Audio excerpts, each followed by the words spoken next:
Hi guys, मैं हूं स्वप्निल खेर। आप सभी का Mehta share market earning show में स्वागत है। आज जो हम लोग बात करने वाले हैं पाइन लैब के नहीं क्या आईपीओ के बारे में, क्या हम लोग अप्लाई कर सकते हैं, नहीं कर सकते, क्या उसका फाइनेंशियल नहीं क्या रिपोर्ट क्या है, उसके बारे में हम लोग यहाँ पे चेक करेंगे। और उसके पहले हम लोग देखते हैं कि ये मशीन क्या होती है। यहाँ पे आप देख सकते हो, यहाँ पे आप देखोगे पाइन लैब करके ये मशीन है। आपने तो इससे ना कहीं ना कहीं तो किया होगा, पेट्रोल पंप में किया होगा, जहाँ पे शॉपिंग किया होगा वहां पे अगर किया होगा, कहीं ना कहीं तो आपने इस मशीन का यूज तो किया है गाइस।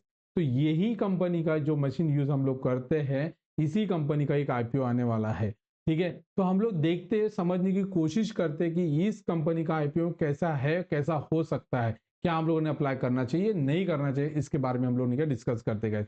चलो हम लोग स्टार्ट करते हो, समझने की कोशिश करते हैं इस आईपीओ के बारे में। ठीक है गाइस, तो यहाँ पे देखो, ये कंपनी का जो वेबसाइट है, यहाँ पे आप देखो कि ये क्या क्या करती है कंपनी, इसके बारे में यहाँ पे आपको बताना चाहता हूँ। ऑनलाइन पेमेंट आपने किया ही होगा। ऑनलाइन पेमेंट हम लोग करते हैं, शॉपिंग मॉल में हम लोग करते हैं, मोस्टली हम लोग देखते हैं जूडियो जाओ या फिर वेबसाइट जाओ या फिर अदर नहीं क्या रिलायंस ट्रेंड में जाओ, तो आपने आपको यही कंपनी की नहीं क्या आपको नहीं क्या मशीन देखने को मिलता है। पेट्रोल पंप पे आपको देखने को मिलेगा। ठीक है, उसके बाद यहाँ पे देखो ई स्टोर जो भी पेमेंट रहते हैं उसके रिलेटेड रहेगा। ठीक है, तो मल्टीपल नहीं क्या यहाँ पे नहीं क्या हमें यहाँ पे मशीन का यूज करते हुए होते हुए देखने को मिल रहा है। ये कंपनी कब आई थी इसके बारे में हम लोग यहाँ पे डिस्कस करते हैं। तो ये जो कंपनी आई थी 1998 में, 1998 में ये कंपनी आई थी। ठीक है, ये पॉइंट ऑफ द सेल्स है ना, सॉल्यूशन जो भी रहेगा, पेमेंट प्रोसेसिंग रहेगा, मर्चेंट नहीं, फाइनेंसिंग हो गया, सर्विसेज हो गया, ये सब कुछ चीज भी ये काम करती है कंपनी। ठीक है, इसके बारे में कंपनी ने यहाँ पे बताया गया है। तो यहाँ पे हम लोग यहाँ पे और भी देखते हैं कि इस कंपनी का जो आईपीओ आने वाला है ये 7 नवंबर को आने वाला है, मतलब फ्राइडे को आएगा। और ये कब तक रहने वाला है, 11 नहीं क्या 11 नवंबर तक रहने वाला है। ठीक है, उसके बाद यहाँ पे देखो रिफंड कब होगा, ये 13 नवंबर को होगा।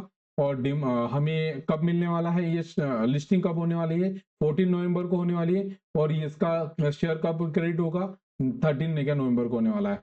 तो ये गाइस ने क्या, ये 7 नवंबर से लेके ये हमारे 11 नवंबर तक रहने वाला है।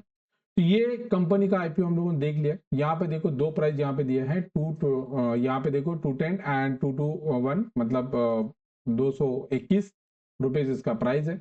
लॉट साइज है 67 का लॉट साइज है। यहाँ पे देखो टोटल साइज जो है ये 3899 करोड़, मतलब 4000 करोड़ का ये आईपीओ टोटल, 4000 करोड़। ठीक है, उसमें से फ्रेश इशू है 2000 crore and offer for sale है 1819।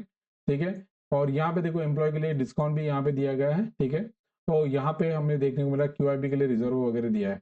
यहाँ पे सब कुछ चीज है। हम लोग टाइम पास ना करते हुए डायरेक्ट लेंगे, हम लोग आप यहाँ पे आते हैं। यहाँ पे देखिएगा कंपनी का असेट देखिएगा, ये ईयर ऑन ईयर हमें बढ़ते हुए देखने को मिल रही है। बट यहाँ पे इनकम की अगर मैं बात कर रहा हूँ तो यहाँ पे आप देख सकते हो गाइस, इनकम यहाँ पे बढ़ते हुए देखने को मिल रही है 16,000 crore, 18,000 crore, sorry 1800, 1600 crore, then again 1800 crore, then again 2300 crore यहाँ पे हमें देखने को मिल रहा है। ठीक है, तो यहाँ पे टोटल इनकम हमें बढ़ते हुए देखने को मिल रही है। बट यहाँ पे अगर आप देखोगे कंपनी का loss, net profit, profit after tax हमें यहाँ पे कम होते हुए देखने को मिल रहा है। इसी का मतलब है कि कंपनी का जो कंपनी है लॉस में चल रही है, company year and year company loss में चल रही है, अभी भी नहीं क्या कंपनी लॉस में चलते हैं। ऐसे केस में हम लोगों ने क्या करना चाहिए, ऐसे केस में लिस्टिंग के ऐसे कंपनी में हम लोग नहीं क्या आईपीओ में अप्लाई नहीं करना चाहिए। क्यों, क्योंकि यहाँ पे हम लोग लिस्टिंग गेन तो मिल सकता है, बहुत सस्टेन नहीं करेगा, मार्केट नीचे आ सकता है। ऐसे कंपनी में अब अगर हमें आईपीओ में हम लोग नहीं खरीदते, तो अगर इस कंपनी में अगर हमें बाय करना है तो हम लोग जब लिस्ट होता है उसके बाद भी हम लोग खरीद सकते हैं, अगर ये प्रॉफिट में आती है तो। अगर ये प्रॉफिट में ही लॉस में है तो ऐसे लॉस मेकिंग कंपनी अगर आप इन्वेस्ट करोगे तो आपके पैसे भी निकल कम होते हुए देखने को मिल सकते हैं। तो हमें जब भी हम लोग कोई इन्वेस्टमेंट करते हैं तो हमें प्रॉफिट मेकिंग कंपनी में हमें इन्वेस्टमेंट करना पड़ेगा गाइस। तो यहाँ पे देखो इबिटा की अगर यहाँ पे मैं बात कर रहा हूँ तो इबिटा यहाँ पे बढ़ते हुए देखने को मिल रहा है। इबिटा का मतलब होता है कि जो रेवेन्यू रहेगा उससे कुछ खर्चे जो माइनस करने के बाद जो प्रॉफिट बचता है उसको इबिटा कहते हैं, earning before interest tax depreciation and amortisation, उसका फुल फॉर्म है। यहाँ पे नेटवर्क की अगर मैं बात करूँ, यहाँ पे नेटवर्क हमें माइनस में देखने को मिल रहा है। और यहाँ पे देखो कर्जा कंपनी का काफी ज्यादा बढ़ते हुए देखने को मिल रहा है। तो ऐसे कंपनी में हाई रिस्क होता है, लिस्टिंग गेन आपको मिलने की पॉसिबिलिटी काफी ज्यादा काफी कम रहता है।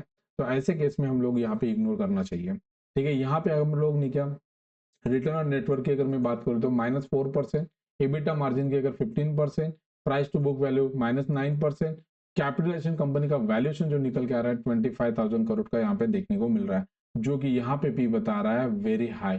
ठीक है, तो इसका मतलब है जो कंपनी यहाँ पे जो प्राइस भी नहीं क्या बता रही है, ये भी काफी ज्यादा यहाँ पे नहीं क्या देखने को मिल रहा है, 221। ठीक है, 221 रुपए ये जो प्राइस है, ये काफी ज्यादा महंगा बता रहा है, तो कंपनी का वैल्यूएशन भी काफी ज्यादा है। तो ऐसे कंपनी में हम लोगों ने इन्वेस्टमेंट नहीं करना चाहिए।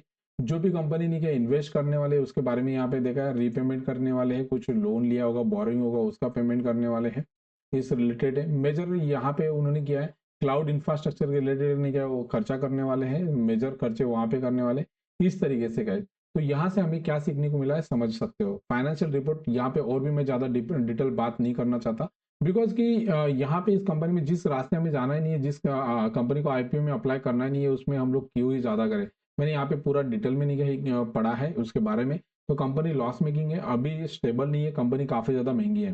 ठीक है, तो जो कंपनी का वैल्यूएशन निकल के आ रहा है काफी ज्यादा है, तो हम लोग ये ऐसे कंपनी में इन्वेस्टमेंट नहीं करेंगे कैसे। ओके, आई होप सो कि आपको ये वीडियो अच्छा लगा हो तो लाइक कीजिएगा, सब्सक्राइब कीजिएगा। ठीक है, बेल नोटिफिकेशन को नहीं प्रेस कीजिएगा। Thank you so much.